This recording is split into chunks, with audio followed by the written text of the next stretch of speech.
دادگاه حربی گارنیزون دوشنبه پراپورشک رستم میرسلیموف کارمند کمیساریات حربی نویه فردوسی را با جرم قلابی به 10 سال زندان نظامش پر زور محکوم کرد. دادگاه این افسر را در فریب دادن دست کم 31 شهروند به مبلغ قریب 690,000 سومونی یا بیش از $60,000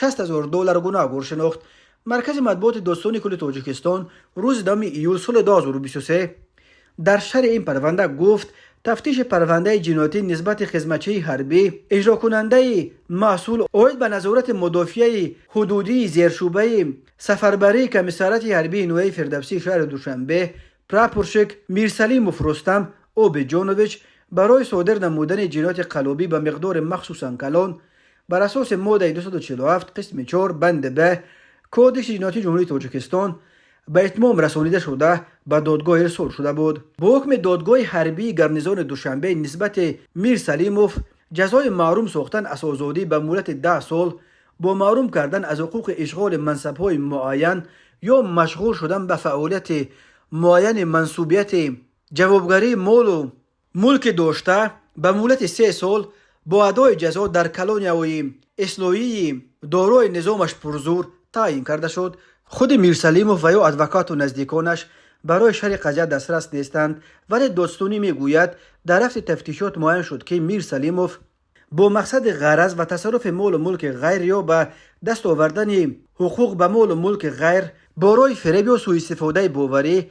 در دوره از ماه ایول تا ماه سپتامبر سال 2022 در 9 حالت به جنایت قلابی دست زده 31 نفر شهروندان را فریب داده است و به آنها در مجموع به مبلغ 689,493 سومونی یا بیش از $60,000 ضرر مادی رسانیده است. از جمله رستم میرسلیموف به گفته تفتیشات با لباس نظامی به باغچه کودکانه رقم 31 نویه سینوی شهر دوشنبه رفته و خود را همچون نماینده کمیساریات حربی نویه فردوسی معرفی نموده برای فریب و سوء استفاده باوری کارمندان باغچه را گمراه می‌سازد که گویا از حساب تشکیلات‌های خیروی عربستان سعودی به عائله‌های کم‌بضاعت و نیازمند کمک‌های بشر دوستانه دسترس شده است و خواهشمندان برای گرفتن کمک می‌توانند به او مراجعت نمایند. کارمندان کودکستان بی‌خبر از مقصدهای غرضناک میرسلیموف به سخنان بر دروغ او باور کرده در مجموع 6,793 سومونی جمع آورده به او دادند. پراپورشک میرسلیموف این مبلغ را گرفته